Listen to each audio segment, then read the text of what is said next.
में सिर्फ और सिर्फ जो है सेगमेंट पूछे जाते हैं, मतलब ये जो सेगमेंट है पूछा जाता है कि इसमें कौन है। जैसे मान लो टाइटल पूछा गया है तो स्टूडेंट के एरिया में जो टाइटल है वो स्टूडेंट के एरिया में ही स्टूडेंट को भरना है। इस तरीके से जो पेरेंट्स या हस्बैंड के एरिया है या कॉलम है उसमें जो है सिर्फ जो टाइटल पूछा गया है वो पेरेंट्स या हस्बैंड के बारे में ही।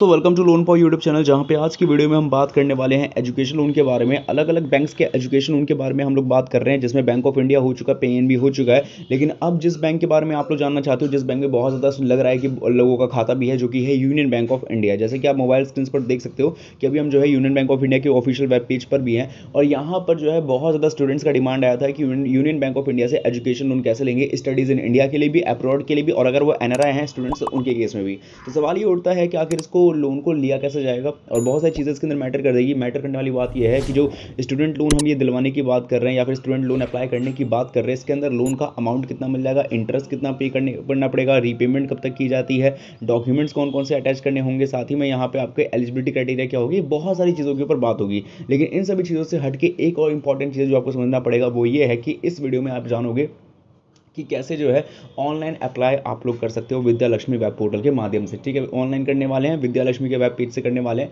और उसी वेबसाइट पर करेंगे और विद्या लक्ष्मी के वेब पोर्टल पे। तो आप लोग इस वीडियो को एंड तक देखें ताकि आपको सारी कुछ बातें समझ में आ जाए कि एजुकेशन उनको कैसे आवेदन किया जा सकता है। बाकी अगर आपको वीडियो पसंद आती है तो इस वीडियो को अभी से लाइक करके शेयर करके लोन पावर चैनल को सब्सक्राइब कर देना है अभी, और साथ ही में कॉमेंट बॉक्स में लिख के बताना है कि आप लोग किस जगह से इस वीडियो को वॉच कर रहे हैं।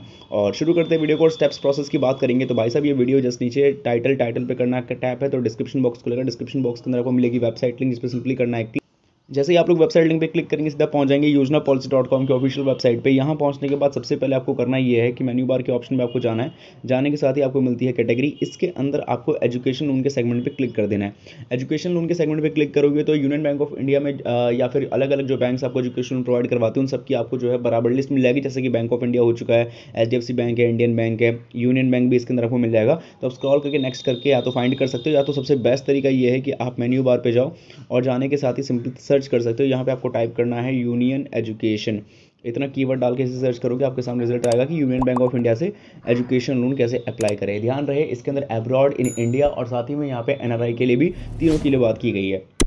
जैसे आप लोग आर्टिकल पे टाइप करोगे आप लोगों के सामने आपका आर्टिकल खुल जाएगा, डिटेल में एक्सपांड हो जाएगा। आर्टिकल खुल जाने के बाद इस आर्टिकल को आप पूरा A to Z पढ़ सकते हो, एंड तक पढ़ सकते हो। यहाँ पे सारी बातें आपको क्लियर हो जाएगी कि एजुकेशन लोन क्या है, कैसे वर्क करता है, कैसे आवेदन कर सकते हैं। मतलब देखा जाए तो ऑल ओवर सारी इन्फॉर्मेशन इसके अंदर आपको मिल जाएगी। तो आर्टिकल को आप लोग ज़रूर से पढ़िए, ताकि यहाँ पे आपको जो भी मैंने वीडियो के इंट्रो में चीज़ें बताई हैं, amount, eligibility criteria, rate of interest, साथ ही में आपको कब तक पैसा चुकाना पड़ेगा, कितना आपको सब्सिडी वगैरह का कोई सिस्टम है कि नहीं है, किन किन कोर्सेज के लिए लोन मिलेगा, इस सभी के ऊपर बात इस आर्टिकल में है। और इस आर्टिकल को आप चाहें तो अपनी भाषा में भी ट्रांसलेट करके पढ़ सकते हैं। कोई भी भाषा आप लोग बोलते हो उसको आप इजीली ट्रांसलेट करके समझ और पढ़ सकते हो। अब बारी आती है, जब सारी चीज़ हो गई है तो अब लोन को कैसे आवेदन करेंगे। लोन को आवेदन करने का प्रोसेस बहुत सिस्टम बहुत आसान है। यहाँ पे विजिट के लिंक पे आपको क्लिक करना है तो सीधे रिडायरेक्ट करेगा union Bank of India education उनके ऑफिशियल वेब पेज पे। यहाँ जाने के बाद आपके सामने काफ़ी सारे सेगमेंट मिलेंगे, जैसे कि purpose, student eligibility, age of the student, co-applicant, मतलब बहुत कुछ है। तो यहाँ पे उसके बारे में एक एक करके जानकारी लेते हैं। सबसे पहले हमें बताया गया जो पर्पस है वो ये है कि यहाँ पे जो है मैटर्स स्टूडेंट जो हायर एजुकेशन को जो है लेना चाहते हैं, प्रोफेशनल टेक्निकल एजुकेशन के लिए, वो भी रिकॉग्नाइज इंस्टीट्यूट, चाहे वो इन इंडिया हो या अब्रॉड हो, वो सिंपल तरीके से जो है लोन को लेने के लिए जो अपने स्टूडेंट्स जो एक तरीके से लोन को लेकर जो है हायर एजुकेशन को ग्रैब करना चाहते हैं, उनके लिए पर्पस जो है लोन देने का होता है। स्टूडेंट की एलिजिबिलिटी यहाँ तक बात करें तो भारतीय होना चाहिए वो, और अगर वो एनआरआई है तो उसके पास एक पासपोर्ट होना चाहिए, जो इंडियन पासपोर्ट होना चाहिए। साथ ही में वो जो है उसका जो एडमिशन है वो सिक्योर तरीके से होना चाहिए, भले वो इंडिया में हो या अब्रॉड में हो, लेकिन उसका जो है सही तरीके से एजुकेशन, एक सिक्योर एडमिशन जो कि pursue higher professional technical education through appropriate selection process and clear the qualifying examination। ठीक है, बाकी एनआरआई स्टूडेंट को मैंने बता ही दिया है कि यहाँ पे आपको अपने इंडियन पासपोर्ट को लेके रखना होगा। स्टूडेंट की एज की बात करते हैं तो यहाँ पे कोई मिनिमम और कोई मैक्सिमम यहाँ पे एज मेंशन नहीं है। बाकी को एप्लीकेंट का होना मैंडेटरी है, वो आपके माता पिता में से कोई एक हो सकता है। इन केस अगर आप विवाहित हैं यानी आपकी शादी हो चुकी है तो आपके पेरेंट्स इन लॉ इसके अंदर जो है एक मुख्य भूमिका निभा सकते हैं, या फिर आपके स्पाउस भी। इसके अलावा यहाँ पे अगर आपके मान लो कि दोनों में से ही कोई नहीं है तो आप अपने जो है किसी क्लोज रिलेटिव या गार्डियंस को जो है एज ए को एप्लीकेंट बना सकते हो, पर को एप्लीकेंट आपका भारतीय ही होना चाहिए आपकी तरह। इसके अलावा एलिजिबल कोर्सेज की यहाँ तक हम बात करते हैं जो इन इंडिया के अंदर कवर की जाएगी, वो हो गई UG PG diploma courses recognise universities में टेक्निकल प्रोफेशनल मैनेजमेंट और पीएचडी कोर्सेज के लिए। इस तरीके से आउटसाइड इंडिया में भी यूजी पीजी और रिकॉग्नाइज इंस्टीट्यूट्स होगा। बाकी certified degree courses conduct by CIMA London CPA USA and other such institute. बाकी पीएचडी कोर्सेज है डिप्लोमा कोर्सेज अब्रॉड नहीं करता कवर, ठीक है। बाकी लोन सब्सिक्वेंट ईयर्स की बात करते हो तो उसके बारे में दी गई है। क्वांटम जो कि आप लोग समझना चाहते हो कि कितने रुपए तक का मैक्सिमम लोन मिल जाएगा, तो यहाँ पे कोई मैक्सिमम लोन की तो बात नहीं की गई है, ना मिनिमम की, क्योंकि बोला गया नीड बेस्ड फाइनेंस है, जितनी आपको जरूरत होगी उतना आपको लोन दिया जाएगा। बट हाँ, there is no restriction on maximum amount of the loan that can be sanction under the education loan scheme. For NRI जो स्टूडेंट है उनके लिए 20 लाख रुपए तक का लोन हो सकता है। ध्यान रहे, NRI student maximum quantum 20 lakh and 30 lakh for premium institutes के लिए। तो ये बात आपको समझ में आ गई होगी। बाकी यहाँ पे बता दूं कि 4 लाख पर तक कोई मार्जिन नहीं लगता है, ठीक है। 4 लाख से ऊपर पे स्टडीज इंडिया में 5% का है और वहीं अब्रॉड में 15% का है, और एनआरआई स्टूडेंट्स के लिए भी रिस्पेक्टिव ऑफ लोन अमाउंट 15% ही है। स्कॉलरशिप के बारे में चीज़ें हैं और जो कि आप समझ सकते हो, और बाकी जो खर्चे कवर होने वाले हैं कि आपको जो लोन मिलेगा उसका कहाँ खर्च कर सकते हो, तो उसके बारे में लिस्ट दी गई है, चाहे वो ट्यूशन फीस हो, कॉलेज फीस हो, एनुअल फीस हो, हॉस्टल फीस हो, मैथ्स चार्जेस हो, एग्जामिनेशन लेबोरेटरी लाइब्रेरी फीस हो, इन सभी चीज़ों के लिए जो है आप इस्तेमाल बेसिकली कर सकते हो। कब तक चुका सकते हो, मैक्सिमम 15 साल तक का समय मिलता है, लेकिन इस केस में भी आप इस बार देख लेना, क्योंकि जो लोन डिसबर्स करना होता है, लोन का रेट ऑफ इंटरेस्ट और लोन का रीपेमेंट टाइम, ये तीनों ही चीज़ जो है डिपेंड करता है, ये तीनों की चीज़ें डिपेंड करती है बैंकिंग पॉलिसीज पे। रेट ऑफ इंटरेस्ट भी उसी में से एक हिस्सा है, और एजुकेशन की सिक्योरिटी के ऊपर 4 लाख पे कोई सिक्योरिटी की जरूरत नहीं है, लेकिन अगर 4 लाख से ऊपर लेते हो तो यहाँ पे बताई गई है कुछ चीज़ें जो कि आप देख सकते हो। बाकी इंश्योरेंस क्या है, अदर कंडीशन क्या है, वो सब आप देख सकते हैं। तो ये हो गई है बात आप लोगों के एजुकेशन लोन के बहुत सारी जानकारी की। ऑनलाइन अप्लाई करने के लिए क्या करना होगा, यहाँ पे एजुकेशन लोन का पोर्टल मिल रहा है, इस पर क्लिक करो।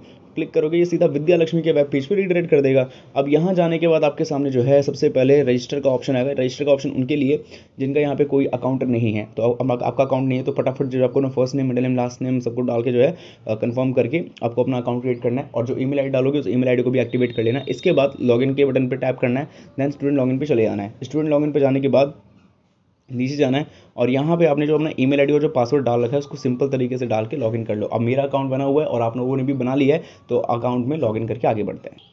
और सक्सेसफुली तरीके से लॉगिन करने के बाद आपको करना ये होगा कि लोन एप्लीकेशन फॉर्म के ऑप्शन में आपको क्लिक कर लेना है। क्लिक करने के साथ ही यहाँ पे आपको कुछ जो है चीज़ें मिलेगी जो कि मैं दिखा देना चाहता हूँ।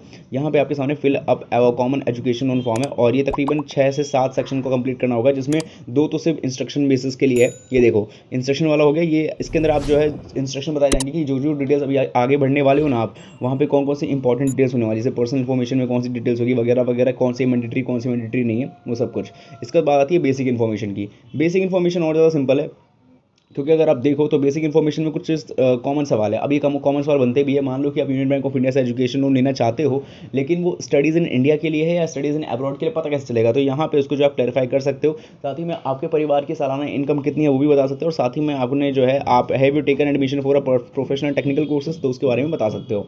तो 2 हो गई बेसिक जानकारी। जो मेन फॉर्म को भरने की शुरुआत होती है वो होती है पर्सनल इन्फॉर्मेशन के सेक्शन से, जहाँ पे आपको करना क्या है कि ये जो कॉलम है, ये कॉलम में सिर्फ और सिर्फ जो है सेगमेंट पूछे जाते हैं। मतलब ये जो सेगमेंट है पूछा जाता है कि इसमें कौन है। जैसे मान लो टाइटल पूछा गया है, तो स्टूडेंट के एरिया में जो टाइटल है वो स्टूडेंट के एरिया में ही स्टूडेंट को भरना है। इस तरीके से जो पेरेंट्स या हस्बैंड के एरिया है या कॉलम है, उसमें जो है सिर्फ जो टाइटल पूछा गया है वो पेरेंट्स या हस्बैंड के बारे में ही पूछा गया है। तो एक बात का ध्यान रखना कि जिसके अपने कॉलम है वो अपने कॉलम में अपनी डिटेल्स ही भरेगा। ये वाला कॉलम सिर्फ स्टूडेंट के लिए, और ये वाला कॉलम जो है सिर्फ उसके को एप्लीकेंट या फिर पेरेंट्स के लिए ही है। अब एग्जांपल के लिए मान लेते हैं कि जैसे स्टूडेंट का एरिया है, तो मान लो टाइटल में मिस्टर हो गया, ठीक है। फर्स्ट नेम जैसे स्टूडेंट का first middle name last name तीनों डाल सकते हो, XYZ जो भी है, ठीक है। इसका फादर नेम डाल सकते हो, ठीक है। अब यहाँ फादर नेम डालना मैंडेटरी है, क्योंकि यहाँ पे आपसे पूछा गया आपके फादर का नाम। लेकिन अगर इस केस में पूछा जाएगा तो जो पेरेंट्स के फादर का नाम है वो डालना यहाँ पे मैंडेटरी हो सकता है। इसके बाद आप जो है ऊपर बढ़ोगे, फिर और डिटेल्स मिल जाएगी आपको इसी के बारे में। तो ये सारी चीज़ें जो कि आपको भरने में काफ़ी दिक्कत नहीं होने पाएगी। तो ये हो गई आपकी पर्सनल इन्फॉर्मेशन के सेक्शन की बात। इसका प्रेजेंट बैंक का डिटेल्स में जाओगे तो यहाँ पे जहाँ पे भी आपके स्टूडेंट्स के और उसके माता पिता के जो वहाँ पे प्रेजेंट बैंकिंग कर रहे हो, मान लो यूनियन बैंक ऑफ इंडिया में आप दोनों का खाता है और काफ़ी टाइम से आप यूनियन बैंक ऑफ इंडिया में अपने खाते को इस्तेमाल करते हो, तो स्टूडेंट वाले कॉलम में स्टूडेंट को अपने बैंकिंग डिटेल्स डालनी होगी, और पेरेंट वाले कॉलम में पेरेंट्स। जैसे कि आपका ब्रांच का IFSC कोड हो गया तो स्टूडेंट को ब्रांच IFSC कोड डालना है, ये भी पेरेंट्स को डालना है। बैंकर वही भी, ठीक है।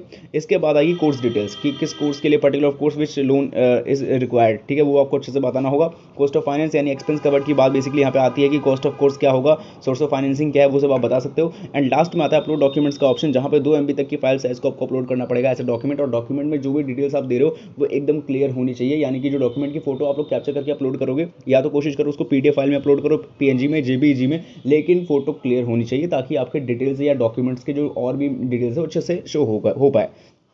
तो यहाँ पे आपको अपनी मार्कशीट अपलोड करनी होगी, admission of the course, proof of income, ये तो पेरेंट्स का हो गया, शेड्यूल ऑफ एक्सपेंसेस ये स्टूडेंट का है, फॉर्म 16 पेरेंट्स का, IT रिटर्न पेरेंट्स का, copy of rent account parents वगैरह का। तो देख लेना कि यहाँ पे जो भी डिटेल्स मांगी जा रही है वो आप अपलोड कर पाओ। देन इसके बाद आपको नीचे आना है और यहाँ पे एप्लीकेशन स्टेटस में आपको शो कर जाएगा कि आपने जो है अभी कोई एक फॉर्म भरा है, लेकिन पहले मैंने नहीं भरा, बस मैं एग्जाम्पल के तौर पर दिखा पा रहा हूँ। और जैसे आपको वहाँ पे शो कर जाएगा, इसके बाद आपको जो है अपने search and apply for loan schemes के ऑप्शन में जाना होगा। नीचे जाने के बाद आपको क्या करना है कि सर्च के ऑप्शन में जाना है और यहाँ पे यूनियन बैंक डालना है। तो यहाँ पे आपको मिल जाएगा 2 तरीका, एक तो है Union Bank of India education और studies in India and abroad, इस वाले पे अप्लाई के बटन पे आप क्लिक कर सकते हो, ठीक है।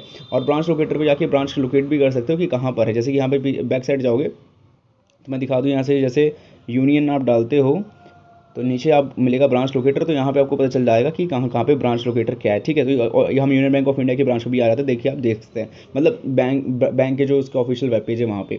तो कुछ ये प्रोसेस है, तो आपके लिए सिंपल तरीका आसान होगा, तो वही अप्लाई वगैरह सबमिट कर दो। बाकी अगर कोई भी दिक्कत आती है तो आप मेरे से पूछ सकते हो, वरना ऑनलाइन में विद्यालक्ष्मी के वेब पोर्टल में भी आपको जो है कोई भी कंसर्न आता है तो उनसे भी कॉन्टैक्ट कर सकते हैं, वो भी आपको मतलब जो है हेल्प करते हैं जो भी आपको दिक्कत आती है। तो यही था इस वीडियो में, आशा करते हैं आपको वीडियो समझ में आई होगी। बाकी वीडियो पसंद है चैनल सब्सक्राइब करें, बाकी मैं मिलूंगा नेक्स्ट।